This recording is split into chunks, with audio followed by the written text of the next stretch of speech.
প্রিয় ছাত্রছাত্রীরা, আজকে আমি তোমাদেরকে এই ভিডিওর মাধ্যমে ক্লাস 9-এর ভূগোলের যে সমস্ত প্রশ্নগুলো দেওয়া আছে সেকেন্ড সামেটিভের জন্য, অর্থাৎ দ্বিতীয় পর্যায়ক্রমিক মূল্যায়নের জন্য 13 নম্বর স্কুল, পেজ নম্বর 479, সেখানে যে বিভাগ ক, খ এবং গ এর মধ্যে যে সমস্ত প্রশ্নগুলো আছে সমস্ত প্রশ্নের উত্তর আমরা আলোচনা করবো আজকে এই ভিডিওর মাধ্যমে।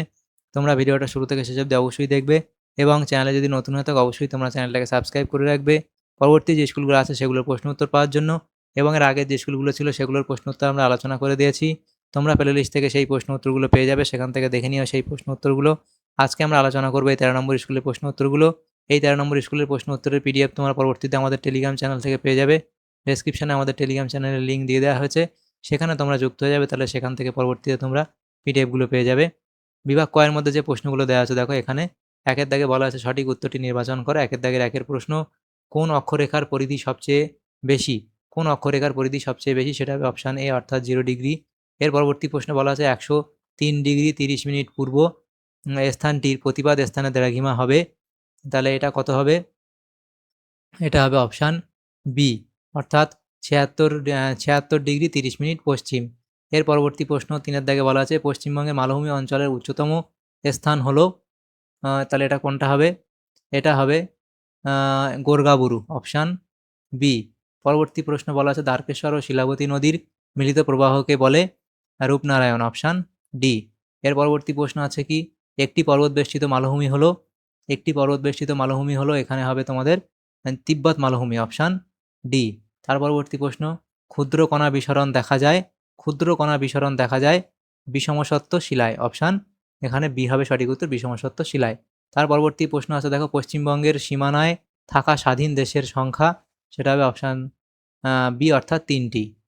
এর পরবর্তী প্রশ্ন দেখো বলা হয়েছে কি, পরবর্তী প্রশ্নগুলো দেওয়া আছে দেখো বিভাগ খ, সেখানে আছে কি 2-এর দাগের প্রশ্ন শূন্যস্থান পূরণ করো। 2-এর দাগের একের প্রশ্ন প্রতিটি ড্যাশ রেখার দৈর্ঘ্য সমান, তাহলে প্রতিটি দ্রাঘিমা রেখার দৈর্ঘ্য সমান, প্রতিটি দ্রাঘিমা রেখার দৈর্ঘ্য সমান, তাহলে প্রতিটি দ্রাঘিমা, তাহলে প্রতিটি দ্রাঘিমা রেখার দৈর্ঘ্য সমান। এর পরবর্তী প্রশ্ন দেখো ড্যাশ মহীখাত থেকে সৃষ্ট পর্বত হলো হিমালয়, তাহলে কি লিখবে? যে টেথিস মহীখাত থেকে সৃষ্ট পর্বত হলো হিমালয়, তাহলে লিখবে টেথিস হিমালয়। এই টেথিস মহীখাত, টেথিস মহীখাত থেকে সৃষ্ট পর্বত হলো হিমালয়। তাও এই প্রশ্ন উত্তরটা তোমরা একবার তোমাদের ক্লাস টিচার থেকে দেখে নেবে। 3-এর দাগের প্রশ্ন কি বলা আছে দেখো ফ্রান্সের ড্যাশ পর্বত একটি স্তূপ পর্বতের উদাহরণ, তাহলে ফ্রান্সের ভোজ, ফ্রান্সের ভোজ পর্বত একটি স্তূপ পর্বতের উদাহরণ। 4-এর দাগের প্রশ্নে বলা হয়েছে দেখো সূর্যের আপাত বার্ষিক গতিকে ড্যাশ বলা হয়, তাহলে সূর্যের আপাত বার্ষিক গতিকে কি বলা হয়?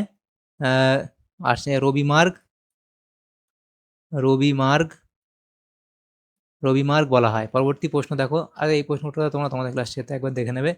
3-এর দাগের প্রশ্নে বলা হয় শুদ্ধ বা অশুদ্ধ নির্বাচন করো। প্রথম প্রশ্ন নিরক্ষরেখা বরাবর জলবায়ুর পরিবর্তন হয়, নিরক্ষরেখা বরাবর জলবায়ুর পরিবর্তন হয়, এটা ভুল বলা হয়েছে। পরবর্তী প্রশ্ন তোরসাকে ত্রাসের নদী বলে, এটা এখানে ভুল বলা হয়েছে। তার পরবর্তী প্রশ্ন রাঢ় কথাটির অর্থ পাথুরে জমি, এটা এখানে শুদ্ধ বলা হয়েছে। এর পরবর্তী প্রশ্ন বলা আছে দেখো যে পাত কথাটি সর্বপ্রথম ব্যবহার করেন আলফ্রেড ওয়েগনার, এটা এখানে অশুদ্ধ বলা হয়েছে। তাহলে প্রথম দুটো অশুদ্ধ, তারপর 3 নম্বরটা শুদ্ধ, 4 নম্বরটা অশুদ্ধ। এরপরে বিভাগ গয়ের যে প্রশ্নগুলো আছে দেখো 4 নম্বর করে 2 নম্বর করে 4টে প্রশ্ন উত্তর করতে হবে। 8 নম্বর, এখানে 6টা প্রশ্ন দেওয়া আছে, আমরা 6টা প্রশ্নের উত্তর আলোচনা করব। তো এখানে দেখো প্রথম প্রশ্ন 4-এর দাগের একে বলা আছে কি প্রতিবাদ স্থান কাকে বলে, তাহলে সেটা এই অবধি তোমরা লিখবে। এবং পরবর্তী প্রশ্ন দেখো বলা আছে খাদার ও প্রতিবাদ স্থান কাকে বলে, তোমরা লিখবে। এবং যেটা দেওয়া আছে দেখো যে খাদার ও ভাঙ্গার বলতে কি বোঝো, সেটা লিখবে। খাদার ও ভাঙ্গার বলতে কি বোঝো। এর পরবর্তী প্রশ্ন বলা আছে দেখো অধপাত বলয় কাকে বলে, অধপাত বলয় কাকে বলে। তার পরবর্তী প্রশ্ন ডেকান ট্র্যাপ কি, তার পরবর্তী এই বুদ্ধি লিখবে। তার পরবর্তী প্রশ্ন আদ্য বিশ্লেষণ কি, পশ্চিমবঙ্গের পটজল মৃত্তিকার বৈশিষ্ট্য লেখো, তাহলে এই অবধি লিখে দেবে। তাহলে আমাদের এখানে যে প্রশ্নগুলো ছিল দেখো 13 নম্বর স্কুলে ক্লাস 9-এর ভূগোলের যে প্রশ্নগুলো ছিল সেগুলো আমরা আলোচনা করলাম আজকে এই ভিডিওর মাধ্যমে। তোমাদের যদি সামান্যতম উপকার এসে থাকে ভিডিওটা অবশ্যই একটা লাইক করবে এবং বেশি বেশি করে বন্ধুদের সাথে শেয়ার করবে। আর পরবর্তী যে স্কুলগুলো আছে সেগুলোর প্রশ্ন উত্তর পাওয়ার জন্য অবশ্যই তোমরা আমাদের চ্যানেলটাকে সাবস্ক্রাইব করে রাখবে। Thank you, thanks for watching.